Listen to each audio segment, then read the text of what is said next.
Salam semua, puji Tuhan. Malam hari ini kita berjumpa kembali.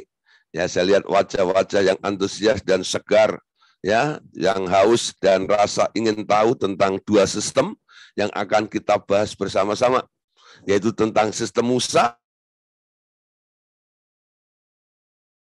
Hari-hari ini kita melihat ya, bahwa gereja Tuhan yang awalnya didirikan oleh Tuhan Yesus ketika menunjuk Petrus di atas batu karang ini, aku akan membangun jemaatku, dan seterusnya.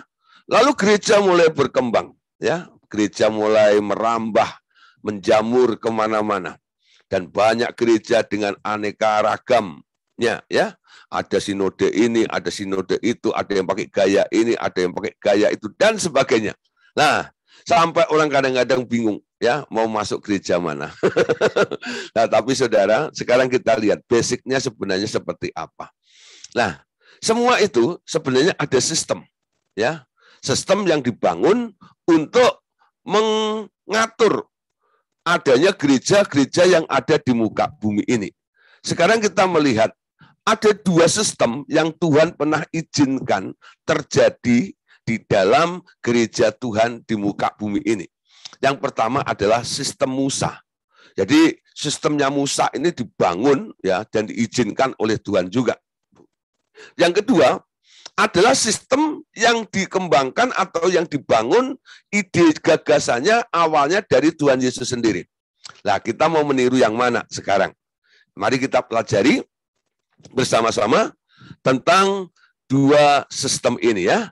Oke, sekarang kita lihat, ya, ada dua sistem di sini yang akan kita pelajari bersama-sama pada malam hari ini.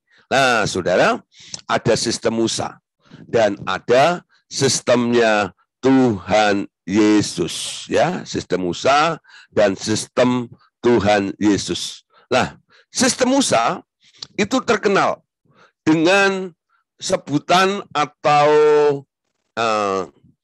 satu sebutan atau kondisi atau sistem yang dibangun ini menggunakan acuan seperti piramid. Makanya kita boleh memberi nama ini. Sistem Musa ini sebenarnya sistem piramid atau piramida, ya. Nah, ketika Musa satu hari ketika dia disuruh oleh Tuhan untuk memimpin kurang lebih 3 juta jiwa keluar dari negeri Mesir untuk masuk tanah perjanjian, tanah Kanaan yang disediakan oleh Allah untuk bangsa Israel ini, ternyata di dalam perjalanannya itu Musa sibuk setiap hari untuk mengadili bangsa Israel, ya, mengadili bangsa Israel. Bapak mertuanya, yaitu Yitro, memberinya petunjuk untuk menyusun organisasi di antara orang Israel. Tujuannya adalah untuk meringankan bebannya Musa. Nah, Bapak Ibu Saudara, dari sini dulu kita lihat, ya. Jadi Musa memiliki tanggung jawab ketika dia menerima waktu Allah menunjuk Musa untuk memimpin bangsa ini, lalu Musa mulai berangkat. Kita mulai, ya, bayangkan saja.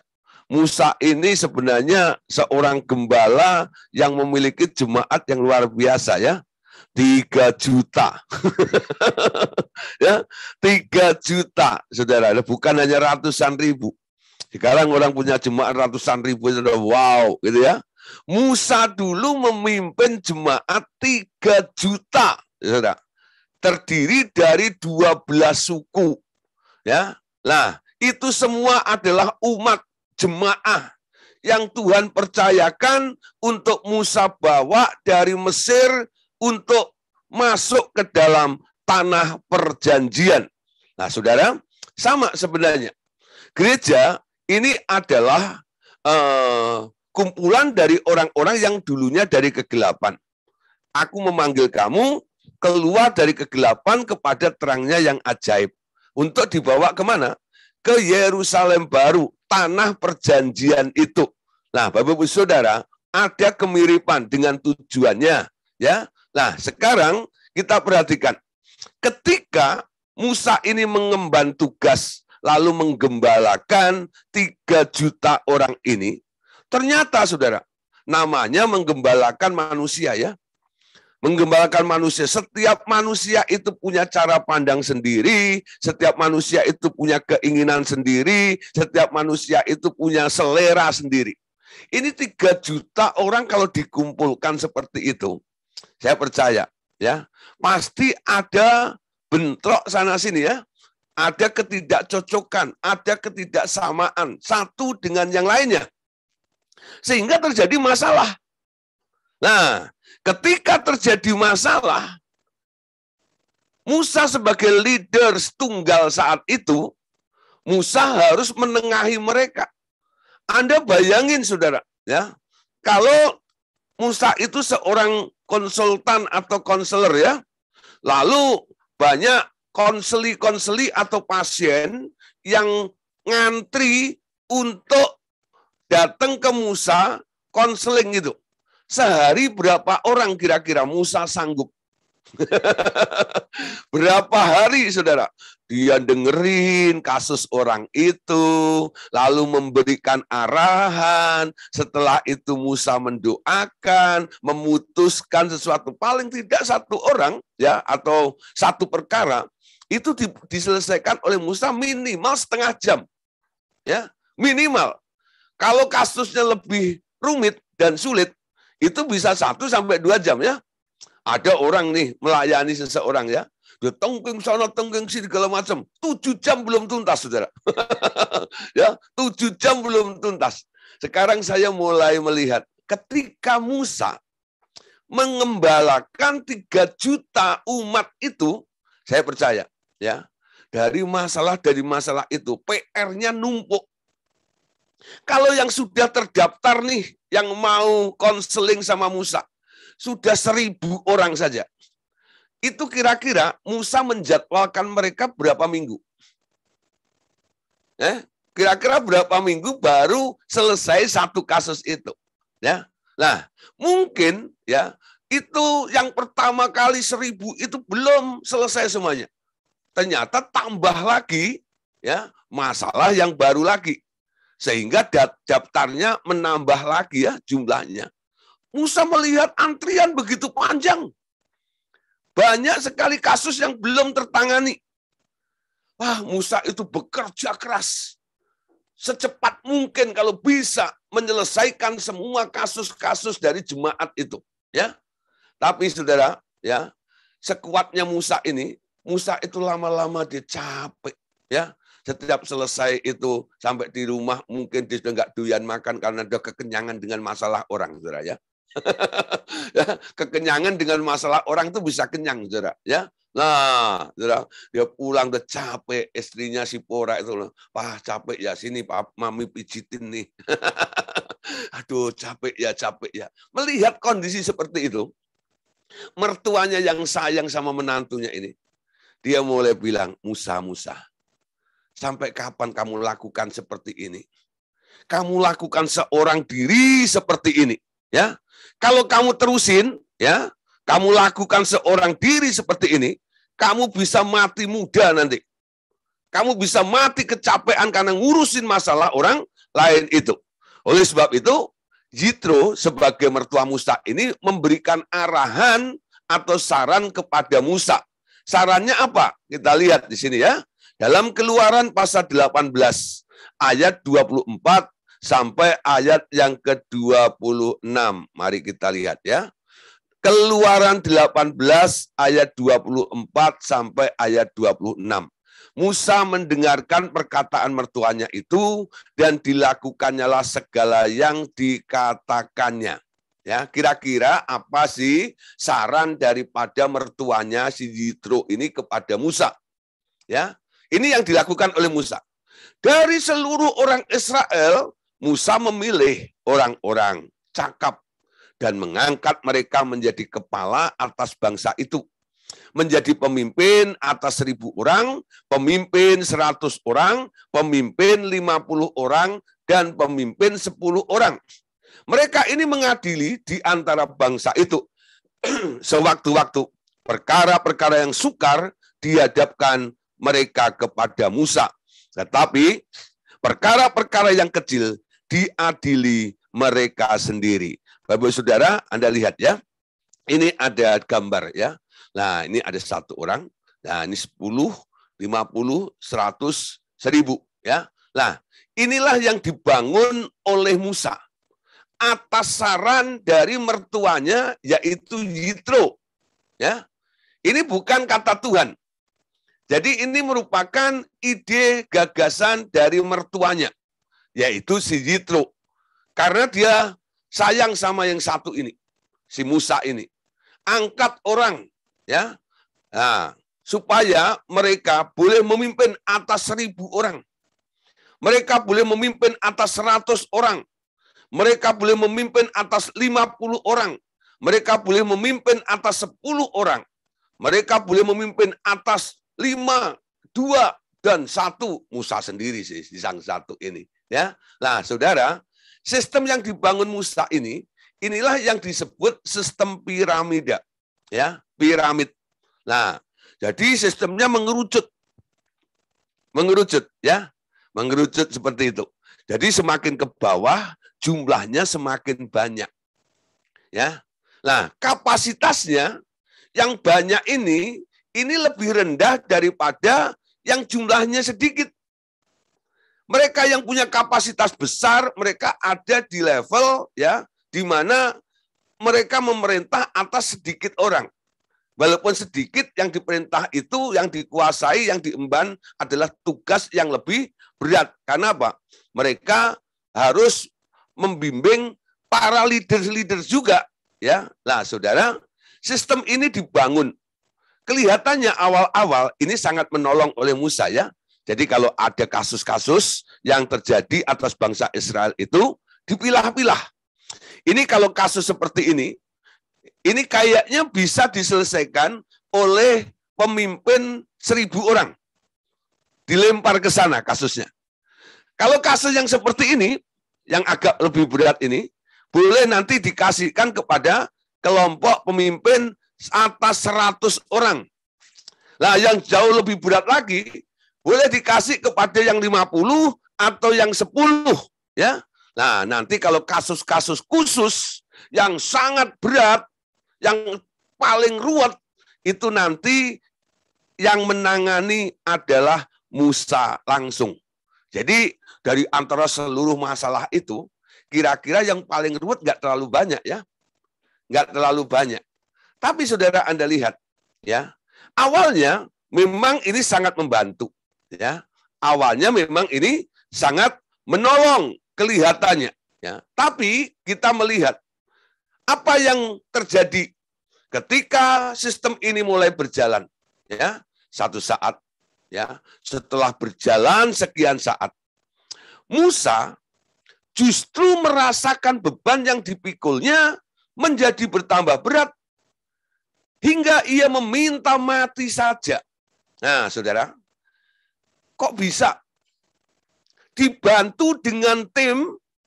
Kok bisa dia merasa lebih berat, itu bagaimana? Nah, saudara begini ya, kalau Anda nanti sudah menjadi hamba Tuhan atau seorang leaders, nanti Anda akan merasakan apa yang dirasakan oleh Musa. Sehingga Anda mengerti keadaan kondisi Musa saat itu. Ya, awalnya Musa hanya menerima kasus rakyat biasa, kasus rumah tangga, kasus antara manusia satu dengan yang lainnya. Tapi ketika dia membangun sistem ini, Musa juga harus memperhatikan ya, pemimpin-pemimpin atas pemimpin 1000, pemimpin 100, pemimpin 500, pemimpin 100, pemimpin 50, pemimpin 20, pemimpin 10. Itu pun punya masalah masing-masing. Jadi sepertinya Musa itu tambah beban. Bukan hanya ngurusin masalah jemaat, tapi sekarang juga ngurusin sistem yang dibangun itu.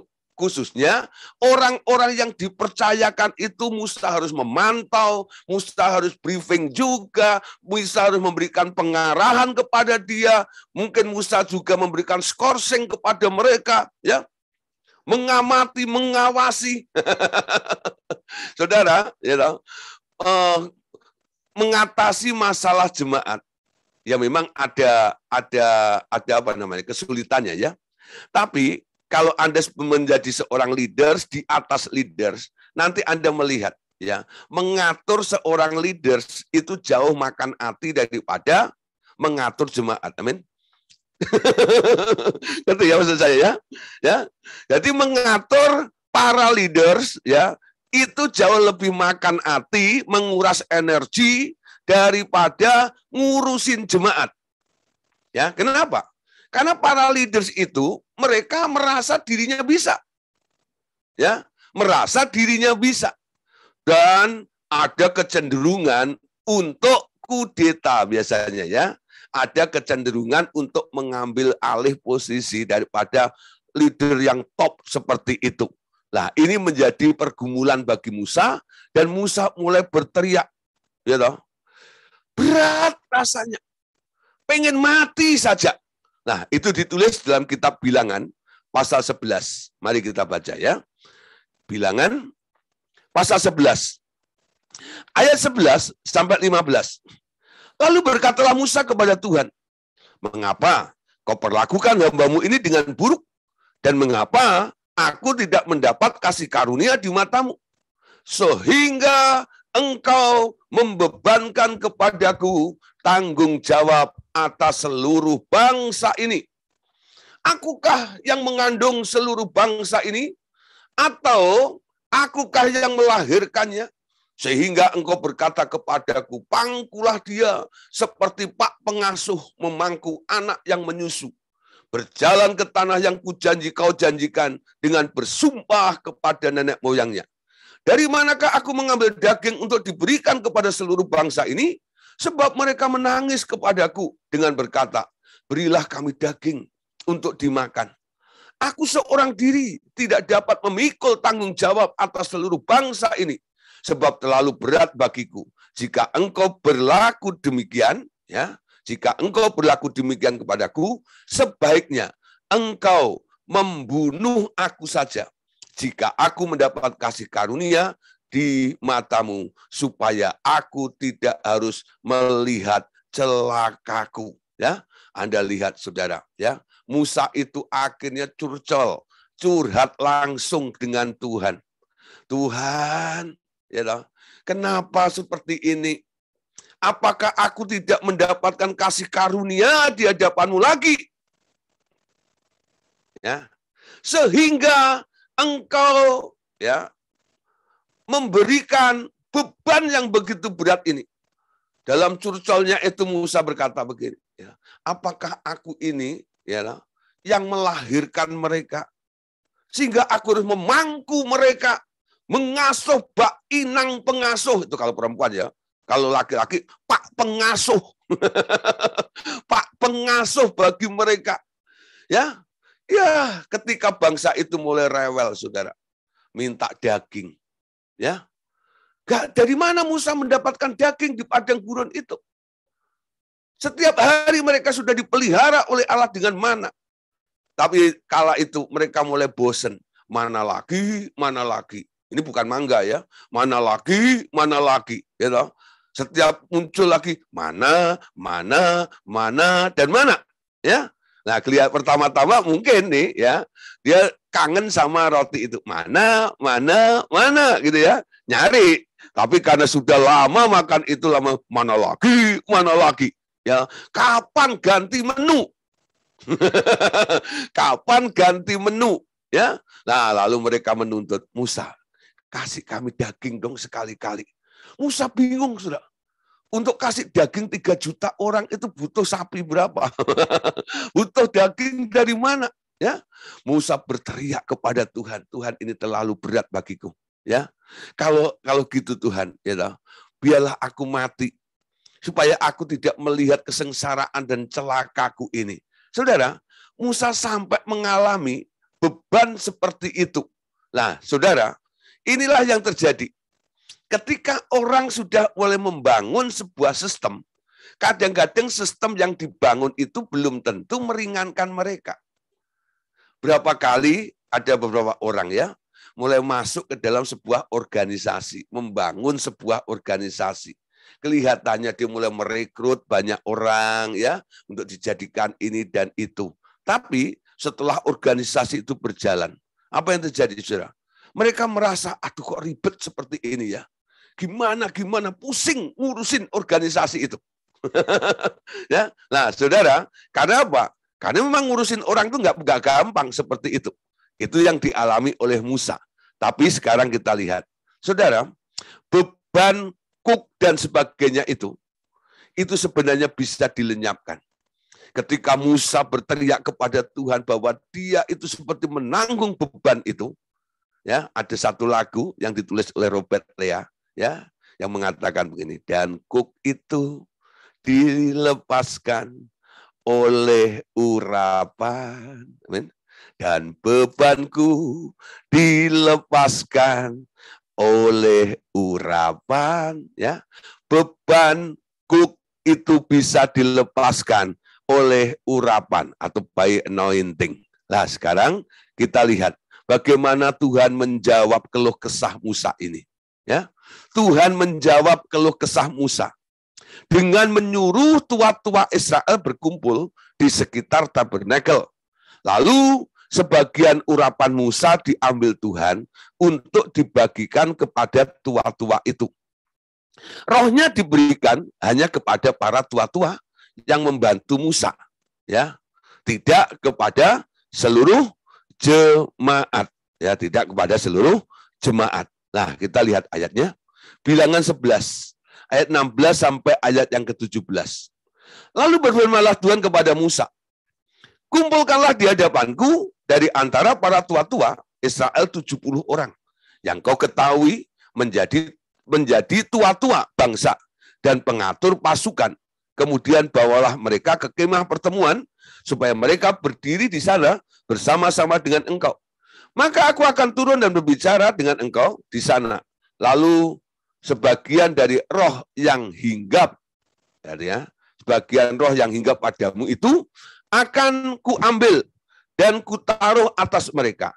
Maka mereka bersama-sama dengan engkau akan memikul tanggung jawab atas bangsa itu. Jadi tidak usah lagi engkau seorang diri memikulnya. Jadi Allah membuat way out, ya, solusi kepada Musa kala itu, ya. Karena kamu merasa berat. Sekarang gini, ya. Kumpulkan para tua-tua itu. Lalu Tuhan mengambil sebagian roh yang dari Musa itu, lalu dibagikan kepada para tua-tua yang dikumpulkan itu. Ketika pengurapan pembagian roh, impartasi itu terjadi, apa yang terjadi, saudara? Orang-orang itu memiliki karisma seperti Musa. Punya keahlian seperti Musa juga. Sehingga Musa mulai senyum-senyum nih. Sekarang ada yang mirip dengan aku. Hikmatnya seperti aku. Ya, nah, kecerdasannya seperti aku. Gara-gara mereka ini mendapatkan bagian dari rohku. Ya, nah, saudara, kala itu memang Tuhan mengizinkan. Dan itu merupakan jawaban atas keluh kesah Musa. Ya, tapi saudara, suatu hari, ya, ini cerita dari Pak Andreas, senior kita. Satu hari Pak Andreas itu punya tim, ya. Ini tim yang lama ini, ya, belum ada yang baru-baru ini, ya. Ini tim-tim yang pertama-tama kali, ya. Jadi yang lain mungkin nggak ngerti kasusnya. Pertama-tama kali, Pak Andreas ini pengen cepat sekali supaya kegerakan revival total ministry ini cepat sekali mengembang sampai seluruh Indonesia, bahkan mendunia seperti itu. Walaupun ditentang, walaupun dibilang sesat ini dan itu, tapi orang semua kan menikmati dan melihat hasilnya. Ya, ketika mereka didoain oleh hamba Tuhan lain dengan nggak dapat jawabannya, mereka datang ke revival total ministry, mereka bisa dilepaskan. Karena banyak sekali pengertian-pengertian, pengetahuan tentang rahasia dunia roh itu yang telah diberikan kepada Pak Andreas kala itu. Sehingga kasus-kasus yang rumit, itu kadang-kadang ada orang-orang, hamba-hamba Tuhan khususnya, ya, ini suka lempar-lempar masalah atau lempar pasien ke Bandung, ke Pak Andreas. Satu kali ini, ada orang bergumul di Ungaran, ya. Dia bergumul setiap bulan itu datang, berdoa, puasa di situ. Karena orang itu orang yang cukup terkenal di kalangan para hamba Tuhan dan para pengusaha. Pemilik dari Bukit Doa Ungaran, ya itu almarhum Pak Sam dulu, ya. Lah Pak Samuel itu tanya kepada orang ini. Saya lihat Anda sering kali ke sini, kayaknya ada pergumulan ya dalam hidupmu. Lalu orang ini mulai cerita, iya betul. Ya, saya sudah didoakan oleh si A, si B. Si A, si B itu hamba Tuhan yang hebat kala itu, ya, sekelas Pak Damaris, sekelas Jeremia Rim, ya, sudah mendoakan semuanya, ya. Lah, pokoknya hamba-hamba Tuhan yang hebat sudah mendoakan. Tapi, ya, itu selesai hanya sebentar saja. Lalu kambuh lagi.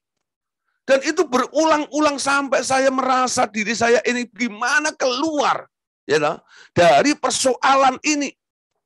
Makanya saya tembus, saya mau doa puasa supaya saya mengalami breakthrough, terobosan langsung dengan Tuhan itu bagaimana, ya. Nah, lalu Pak Sam ini bilang begini, kasusnya apa sih? Ya, akhirnya si bapak ini cerita dengan Pak Sam, pemilik Bukit Doa Ungaran itu. Oh, gitu ya. Kasusnya ini ya. Ya nggak saya sebutkan. Kasusnya ini, ya. Kalau kasus yang begini ini, ya, kamu datang ke Cipaku 1 nomor 4 Bandung. Nanti kamu ketemu hamba Tuhan di sana, ya.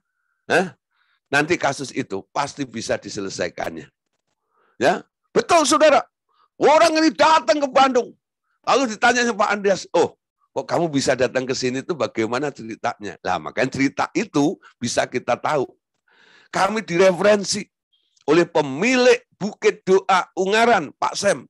Ya, katanya kalau datang ke Cipaku 1 nomor 4, ini pasti bisa dibereskan perkara ini. Saudara, bukan masalah hebat atau enggaknya, bukan. Tapi pengertian mekanisme tentang dunia roh itu telah dipelajari dan banyak dimengerti oleh si Pak Andreas. Ya, lah, saudara, ternyata ya orang ini datang lalu langsung ditanya masalahnya apa? Masalahnya ini. Wah, ini pasti langsung sama Pak Andreas di bypass saja di sini. Ini pasti masalah dunia orang mati. Ini bukan kamu, ini bukan tabiatmu. Ya. Karena setiap kamu habis melakukannya, kamu menyesal dan pengen terlepas dari itu. Itu pasti orang lain yang ada di dalam dirimu. Ya, lalu ditanya, gimana hidup bapakmu? Oh iya Pak, mami saya itu mati ngenes gara-gara ulah bapakku ini. Ulahnya apa? Ya mirip saya ini. Oh, ini tenan ya. Ini berarti ya adalah roh bapakmu masuk ke dalam dirimu, dia ingin melakukannya. Apa yang dilakukan dahulu, pinjem tubuhmu. Sini, didoain, dilepasin, diusir, ditengkeng, ya, diinjilin roh bapaknya itu. Lalu keluar. Lalu Pak Andreas kasih jaminan. Nih kartu nama saya. Ya, nanti kalau sampai kambuh 24 jam sehari, aku garansi. Kapan saja sembarang waktu, ya, kalau sampai kambuh, nih aku garansi, ya. Nah, saudara, kenapa saya cerita seperti ini? Ya, dan kita lihat, ya, apa yang diinginkan oleh Pak Andreas supaya ya, revival ini cepat, pelayanan revival itu cepat berkembang ke seluruh Indonesia dan dunia ini. Lalu Pak Andreas mencoba untuk mengumpulkan tim-tim ini, ya, sini.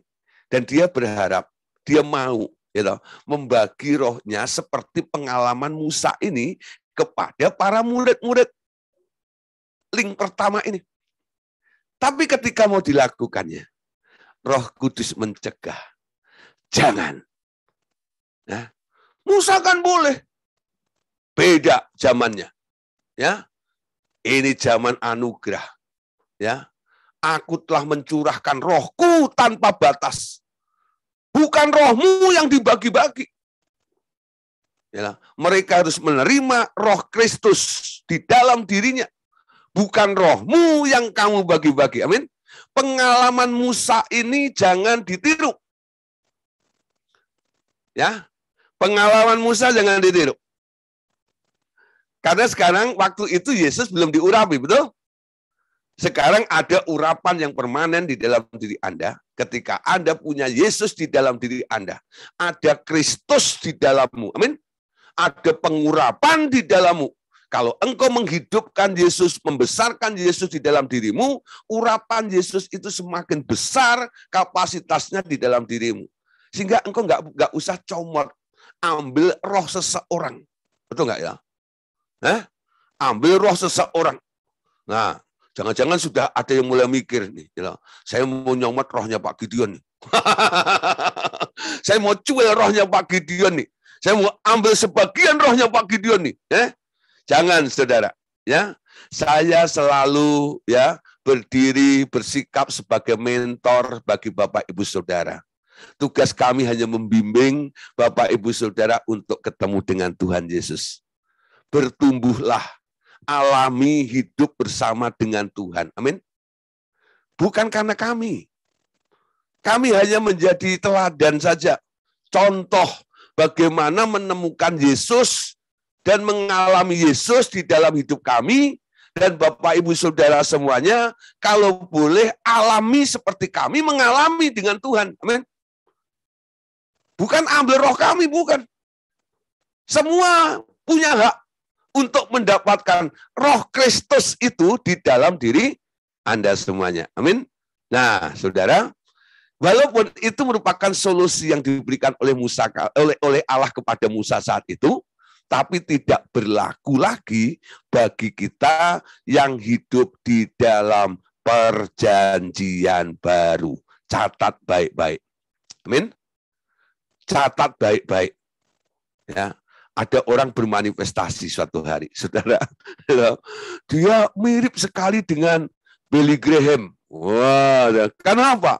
Wah, saudara itu, dia kayaknya benar-benar, saudara itu, hatinya semuanya harapannya itu kepada Billy Graham gitu ya.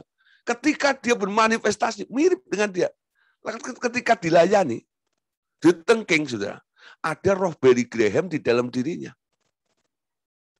Ya, ada. Jangan-jangan ada roh Andreas juga di dalam orang itu. Atau roh siapa dan roh siapa. Amin. Nah, saudara, roh manusia itu terbatas. Apalagi kalau orang-orangnya sudah mati. Rohnya yang Anda bawa itu nanti jadi roh orang mati. Roh orang hidup, roh orang mati itu bisa masuk ke dalam tubuh orang hidup. Ya, tapi itu nggak sehat. Ya, nggak sehat. Yang benar adalah orang itu dimasuki Roh Kudus dan Roh Kristus di dalam dirinya. Amin. Ya, Roh Kudus dan Roh Kristus di dalam dirinya.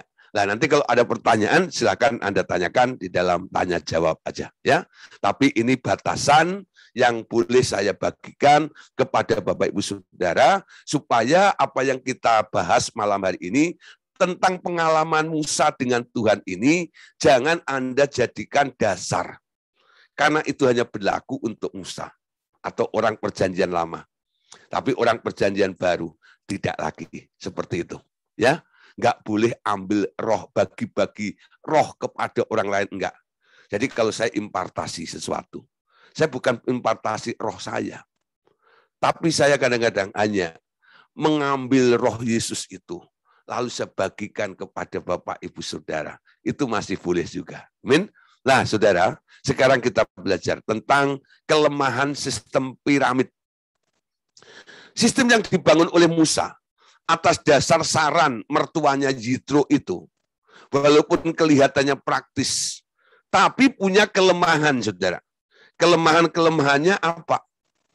Dalam sistem piramid ini.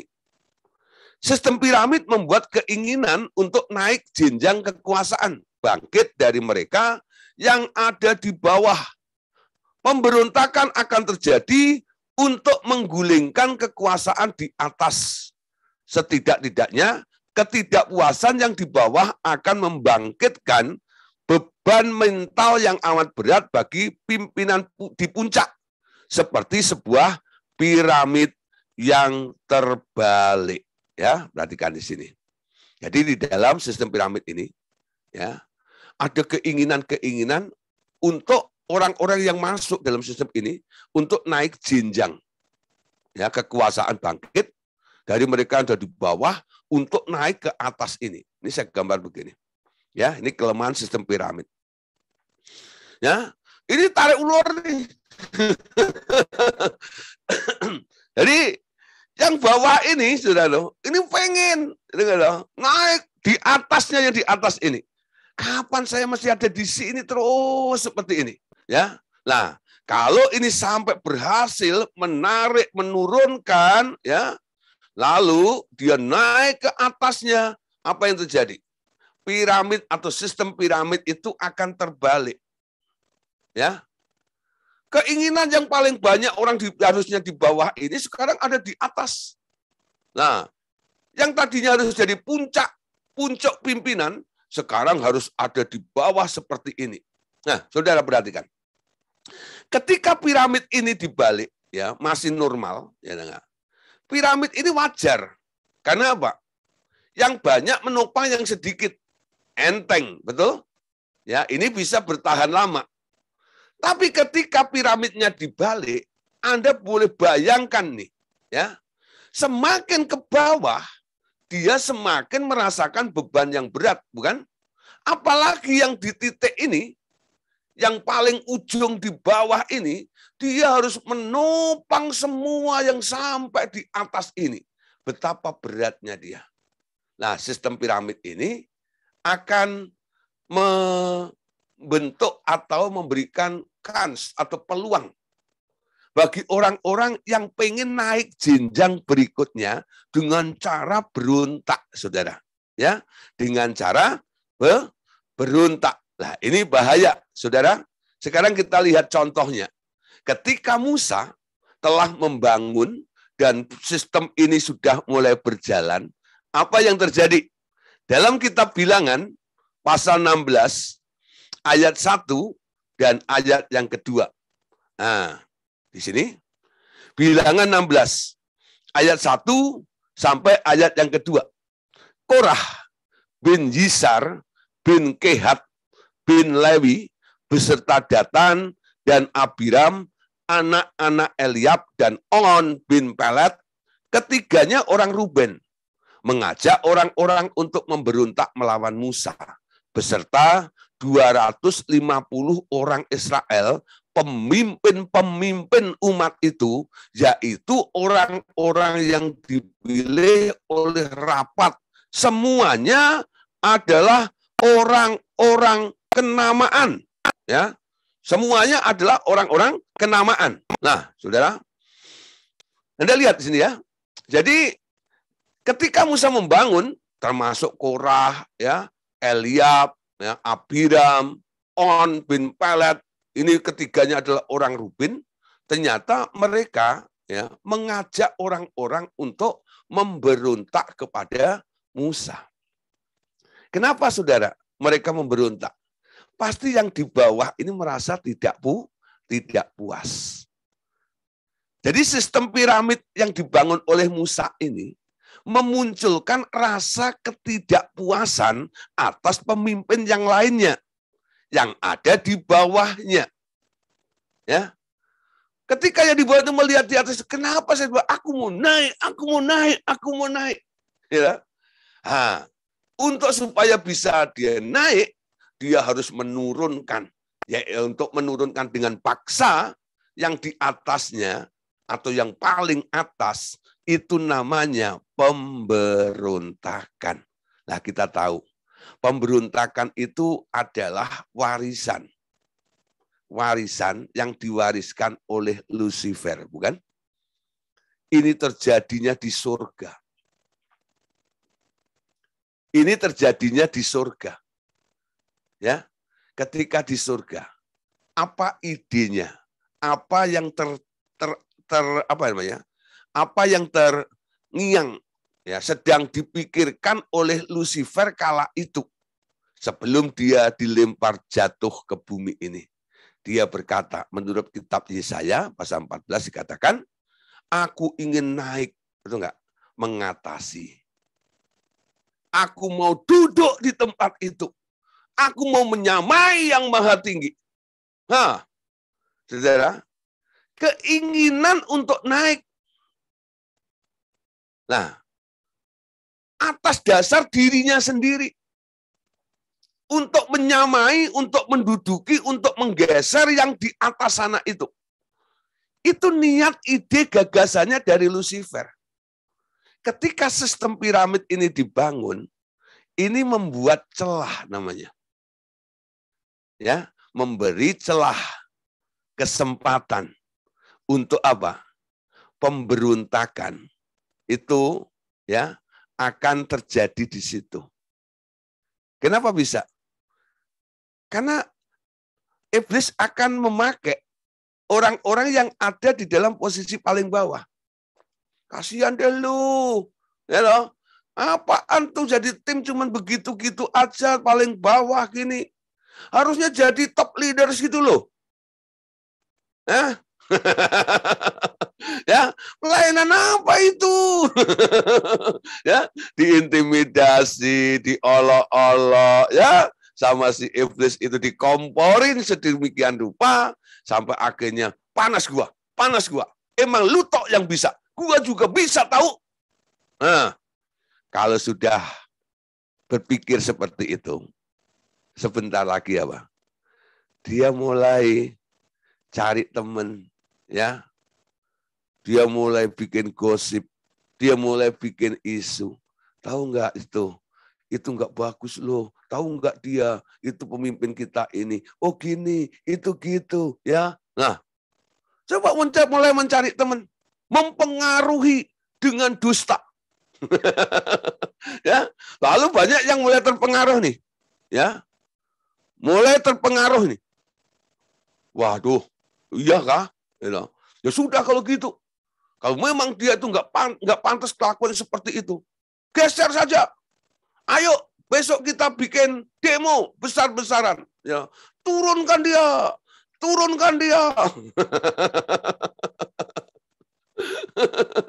Ya, turunkan dia. Sebenarnya para pendemo itu kalau ditanya kenapa kamu demo, ya nggak ngerti. Lah kenapa kamu teriak di situ? Ya, demi duit 100.000 sama sekantong beras aja nih. Gua ada di sini. Ya, gitu ya. Mereka kadang-kadang nggak ngerti. Kenapa? Iya, ini nasi bungkus sama 50.000 ini toh saya ada di sini. Makanya saya teriak-teriak. Nah, saudara, untuk kepentingan siapa? Mereka yang mengadakan nasi bungkus dan 50.000 itu. Ya. Nah, tujuannya apa? Mau menggeser sebuah kepemimpinan, enggak? Dan itu terjadi, ya.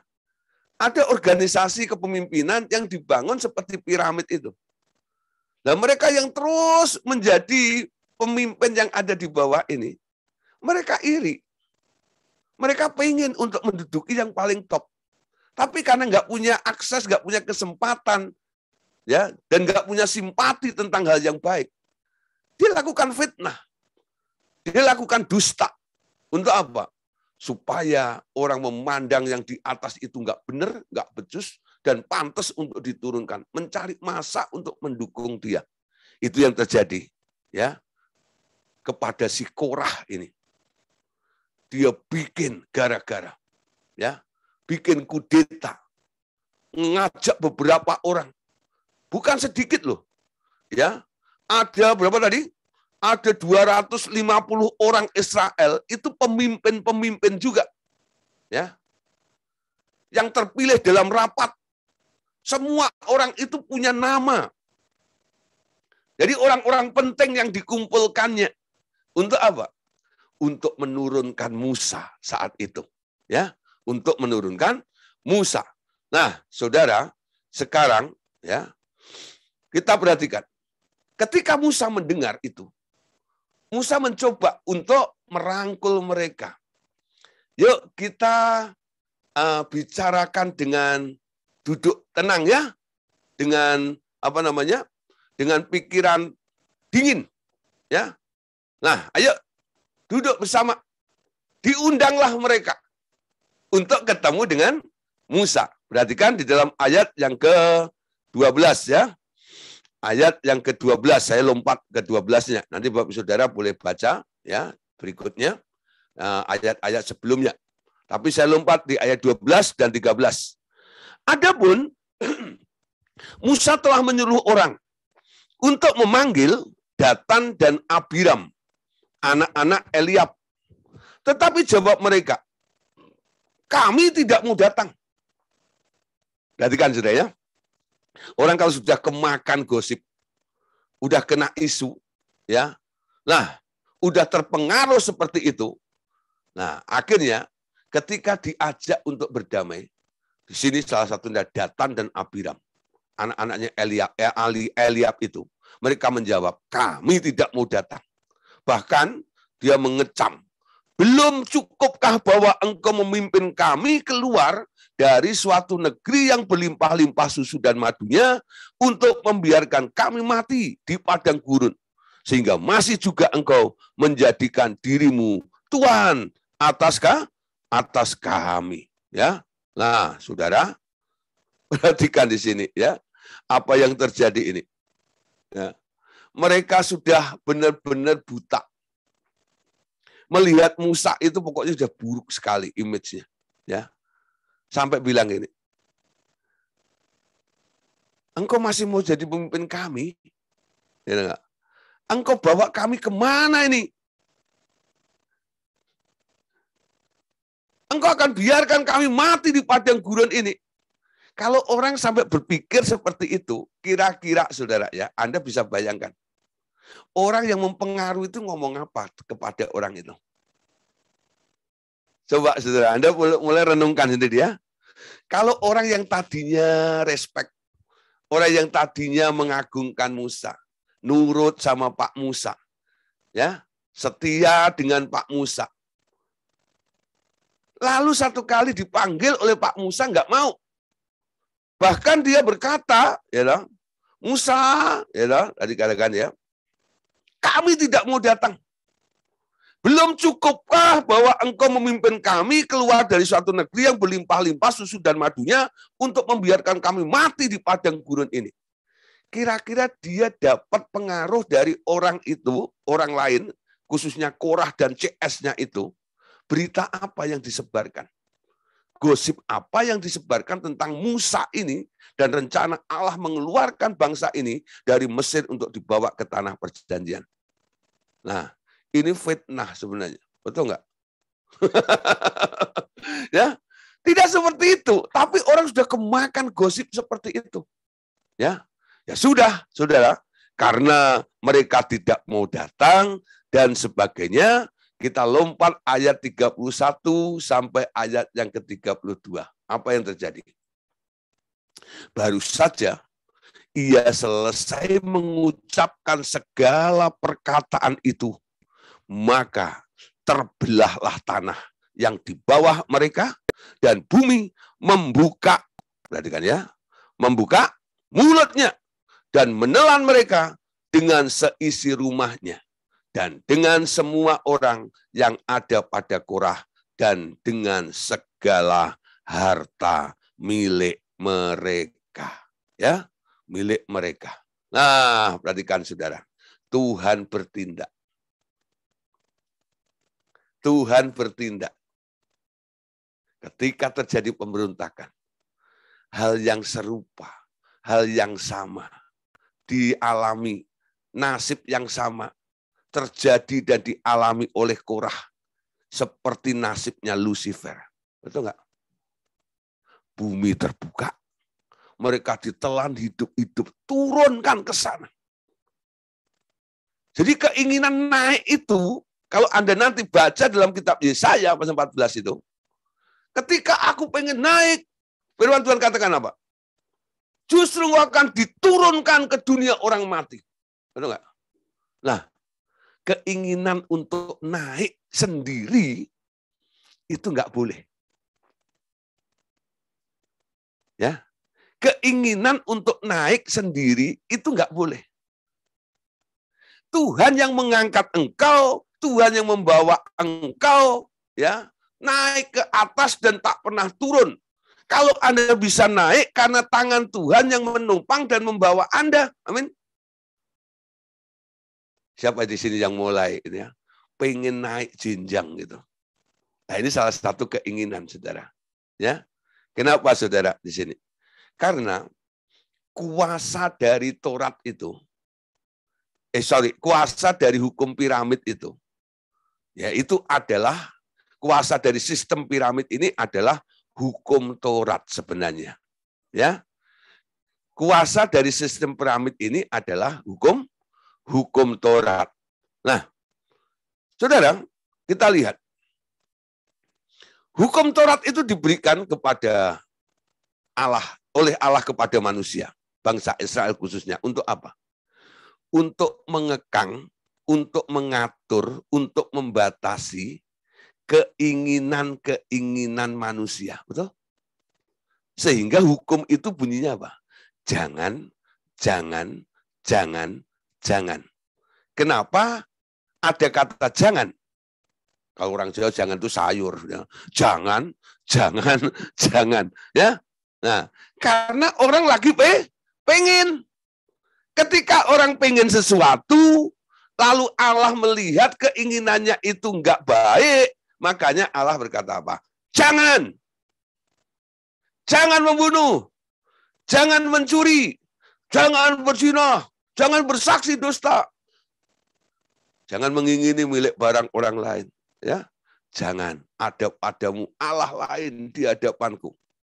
Jangan membuat patung dan sujud menyembahnya. Amin. Hormatilah hari Sabat. Ya, jangan menyebut nama Tuhan dengan sembarangan. Nah, itu jangan. Artinya apa? Tuhan melihat ada kecenderungan, ada keinginan di dalam diri orang itu untuk melakukan yang bersumber dari sebuah keinginan. Amin. Nah, keinginan manusia itu sumbernya dari daging. Dari daging. Dagingmu itulah yang dikuasai oleh si iblis. Iblis itu kadang-kadang mengalir masuknya lewat keinginan. Ketika Anda mampu meredam keinginan Anda, lalu Anda tundukkan keinginanmu kepada keinginan Tuhan. Sehingga jadilah kehendakmu di bumi seperti di surga. Artinya apa? Agenda yang Anda kerjakan, agenda yang Anda lakukan, bukan keinginanmu. Itu keinginan Tuhan yang ditaruh di dalam dirimu, lalu Anda mulai mengerjakannya. Sistem piramid itu kekuatannya hukum Taurat. Ya, kenapa? Disitulah bergerak namanya keinginan-keinginan tadi itu.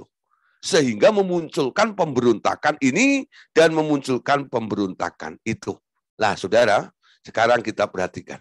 Ya, sistem piramid adalah sistem organisasi dunia yang tersusun dan bekerja karena satu set aturan kerja tertentu. Aturan itu harus didukung oleh kuasa yang menawarkan upah atau hukuman, ya, atau reward and punishment. Sistem Musa didukung oleh hukum Taurat yang menawarkan berkat dan kutuk. Nah, saudara, hukum Taurat itu menawarkan gini loh. Jadi orang yang dicegah keinginan-keinginannya itu, lalu ada kompensasinya, ya, reward and punishment tadi itu. Kalau kamu nurut, nanti tak kasih berkat. Kalau kamu nggak nurut, ya tak gebukin. Kamu nanti kena kutuk. Nah, gitu loh. Ya, jadi hukum Taurat itu bunyinya begitu. Jangan ini ya, jangan itu ya. Lalu yang ditawarkan tuh, kalau saya tidak melakukan, ya nanti tak kasih permen nih. Ya, tak berkati. Tapi kalau kamu melanggar, tak hukum, ya. Itu kekuatannya di situ. Jadi Taurat itu menawarkan apa? Kepada bangsa Israel kala itu apa? Berkat dan kutuk. Makanya ada beberapa ayat mengatakannya, jikalau kamu sungguh-sungguh mendengarkan perkataanku dan tidak menyimpang ke kanan dan ke kiri, maka segala berkat itu akan menjadi bagianmu. Tapi kalau kamu serong, ya, tidak mentaati, lalu mulai tidak menurut semua arahanku, maka segala kutuk itu akan terjadi kepadamu. Pilihlah berkat atau kutuk. Nah, itu sistem piramid. Kuasanya adalah hukum Taurat tadi. Amin. Nah, saudara, sekarang perhatikan. Disiplin yang keras dan rasa takut dan hormat kepada atasan adalah kekuatan yang mempertahankan sistem seperti ini. Bila bawahan tak dapat lagi menghormati atasannya, timbul keresahan dan pemberontakan akan mulai terjadi. Ya, disiplin yang keras, rasa takut dan hormat. Jadi aturan-aturan itu membuat sebuah disiplin yang keras. Ya, karena ada ancaman biasanya. Ada ancamannya. Ini sistem piramid. Ada ancamannya. Ya, awas nih. Oh, kamu sudah enggak ini lagi, pecat. Nah, orang ini tunduk, orang ini melakukan ya bukan karena mengasihi Tuhan. Tapi karena takut dipecat. Potong gaji. Ya. Karena dia takut dipotong gajinya, makanya dia nurut. Jadi nurut itu sebenarnya yang terjadi dalam sistem piramid bukan karena orang itu respect, bukan. Karena apa? Karena ketakutan sebenarnya. Takut dipotong gajinya, takut dipecat, takut diturunkan jabatannya, makanya dia, ya udahlah, aku nurut saja. Ya. Walaupun hatinya itu gundah-gundah, tapi lambat laun, saudara, Anda tahu. Segala sesuatu yang dilakukan dengan terpaksa, itu seperti bom waktu. Amin. Seperti bom waktu. Ketika ada kesempatan untuk menarik pematiknya itu, bom itu mulai berjalan mundur untuk meledak nantinya. Amin. Betul, saudara. Ya, itu yang terjadi seperti itu. Ya. Nah, oleh sebab itu, ya, sistem piramid ini, ya, ini punya kelemahan-kelemahan seperti itu, walaupun kelihatannya bagus. Kalau Anda pergi ke Israel, ya, lihat piramid itu ya di Mesir. Wah, semuanya orang pada bilang, aku suka ya. Siapa dulu tuh yang memahat itu? Wah, ini adalah salah satu 7 keajaiban di dunia, ya. Salah satunya adalah piramid, ya. Yang nomor 7 adalah Borobudur, ya. Tapi kayaknya Borobudur sudah tergeser, ya. Enggak nomor 7. Sekarang dia hanya 7 kilo dari Magelang saja, ya. Ya. Tergeser sama tembok Cina. Sekarang Borobudur nasibnya ya 7 kilo dari Magelang. Nah, saudara, malam hari ini kita lihat piramid itu begitu indah dan semua orang pasti ya ini idealnya bagus ya, yang akarnya banyak lalu menopang yang sedikit, menopang lagi yang sedikit, menopang lagi yang sedikit, akhirnya yang puncak ini walaupun seorang diri ya, walaupun di atas dia tetap bisa berdiri kokoh karena ditopang oleh semua yang ada banyak di bawah itu. Tapi Anda tahu, dengarlah, yang di bawah itu merasa kapan aku bisa naik? Emang aku di sini terus? Aku pengen juga dong naik ke sono. Nah, itu difasilitasi sama Taurat itu nanti. Ayo, naik aja. Ya, naik aja. Tapi nggak ada kesempatan. Satu caranya, berontak. Tarik turun itu yang di atasmu. Kamu gantiin posisinya. Ya, sudah ada di situ, tarik lagi yang di atasnya.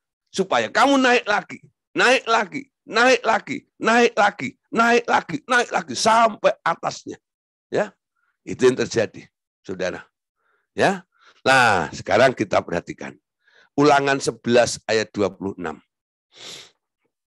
Tuhan berkata kepada bangsa Israel, lihatlah, aku memperhadapkan kamu ya, kepada kutuk.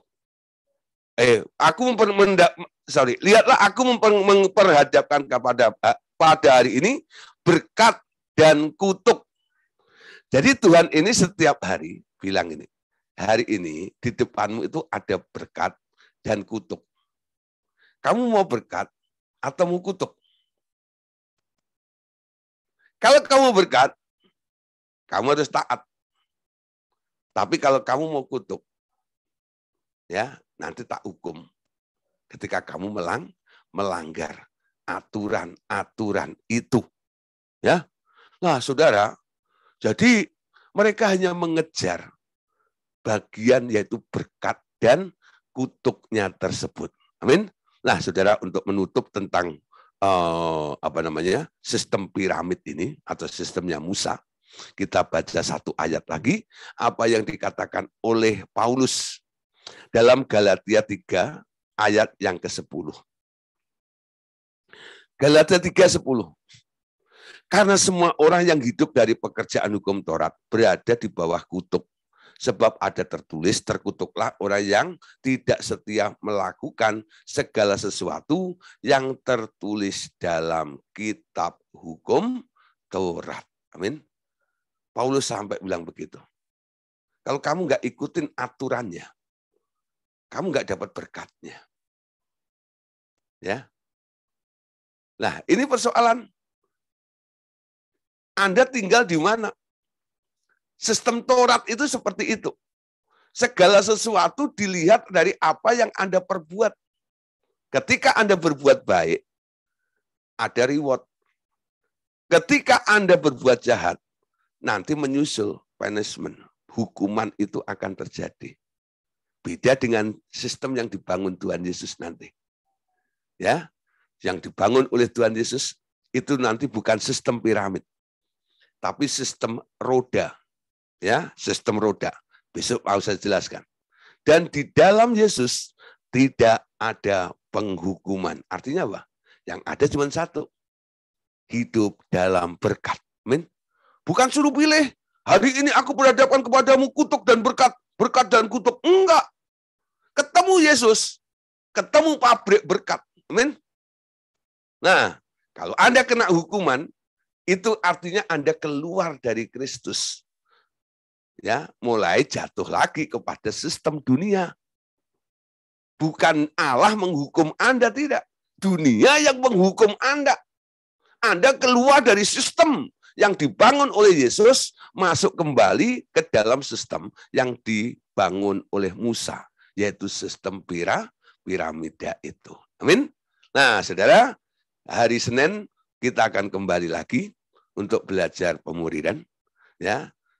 Melanjutkan tentang bagian berikutnya, yaitu tentang sistemnya Tuhan Yesus.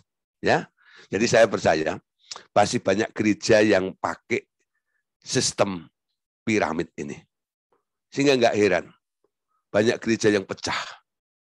Ada yang kudeta, beruntak ini, beruntak itu, lu buka cabang lagi, buka ini, dan terjadi betul. Kenapa? Sistem yang dibangunnya adalah sistem piramid. Kalau semua gereja nanti belajar tentang sistem Tuhan Yesus, saya percaya ini mengurangi pemberontakan. Karena apa? Di situ tidak ada lagi ya pijakan untuk orang berontak. Karena apa? Di dalam kasih karunia Allah, Tuhan memberikan kemerdekaan yang luar biasa. Amin. Oke, Bapak Saudara, puji Tuhan. Ya, malam hari ini sampai di sini dulu. Kita akan libur 2 hari. Dan kita akan berjumpa lagi hari Senin. Tuhan Yesus memberkati kita semuanya. Amin. Silakan sekarang kita